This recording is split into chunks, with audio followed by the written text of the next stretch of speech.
Criminal case പ്രതികൾ നാട്ടിലിറങ്ങി നടക്കുന്നത് പെൺകുട്ടികളുടെയും സ്ത്രീകളുടെയും സുരക്ഷയ്ക്ക് വലിയ വെല്ലുവിളിയാണ്.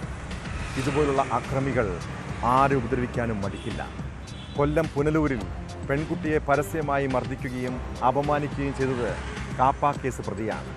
വിവാഹ വാഗ്ദാനം നിരസിച്ചതിനാണ് പത്തനാപുരം സ്വദേശി മോനായി എന്നറിയപ്പെടുന്ന വിഷ്ണു കോളേജ് വിദ്യാർത്ഥിനിയെ ആക്രമിച്ചത്. കേസിൽ പ്രതിയെ പോലീസ് അറസ്റ്റ് ചെയ്തു. ആംബുലൻസ് ഡ്രൈവറായ വിഷ്ണു പോക്സോ, കഞ്ചാവ് ഉൾപ്പെടെയുള്ള നിരവധി കേസുകളിൽ പ്രതിയാണ്.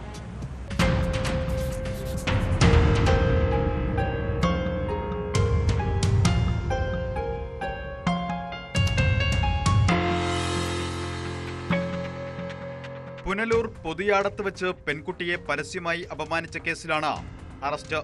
കാപ്പ കേസ് പ്രതിയായ പത്തനാപുരം പിറവന്തൂർ കറവൂർ സ്വദേശി മോനായി എന്ന വിഷ്ണുവാണ് അറസ്റ്റിലായത്.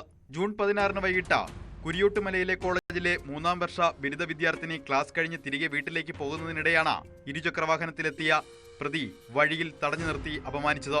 കോളേജിന്റെ മുന്നിൽ വെച്ച് മറ്റു വിദ്യാർത്ഥികൾ നോക്കി നിൽക്കെ പ്രതി വിഷ്ണു പെൺകുട്ടിയുടെ കൈ പിടിച്ച് തിരിച്ച് മുഖത്തടിച്ചു. തുടർന്ന് പെൺകുട്ടിയുടെ വസ്ത്രങ്ങൾ വലിച്ചു കീറുകയും ചെയ്തതായി പോലീസ് പറയുന്നു.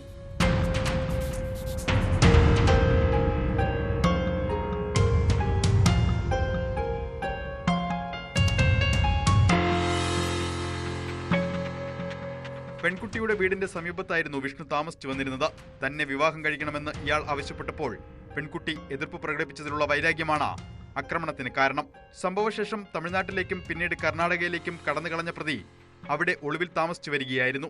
ഇയാൾ തിരികെ നാട്ടിലെത്തിയെന്ന് പോലീസിന് ലഭിച്ച രഹസ്യവിവരത്തിന്റെ അടിസ്ഥാനത്തിലാണ് വീട്ടിൽ നിന്നും പിടികൂടിയത്. നിരവധി ക്രിമിനൽ കേസുകളിലെ പ്രതിയായ വിഷ്ണുവിനെതിരെ പത്തനാപുരം പോലീസ് സ്റ്റേഷനിൽ പോക്സോ കേസും പീഡനക്കേസും നിലവിലുണ്ട്. കാപ്പ നിയമപ്രകാരം ശിക്ഷ അനുഭവിച്ചിട്ടുള്ള ആളാണ് പ്രതി വിഷ്ണു എന്ന് പോലീസ് പറഞ്ഞു. ആംബുലൻസ് ഡ്രൈവറായ വിഷ്ണു ആംബുലൻസിൽ കഞ്ചാവ് കടത്തിയതിനും കേസുണ്ട്. കോടതിയിൽ ഹാജരാക്കിയ പ്രതിയെ റിമാൻഡ് ചെയ്തു.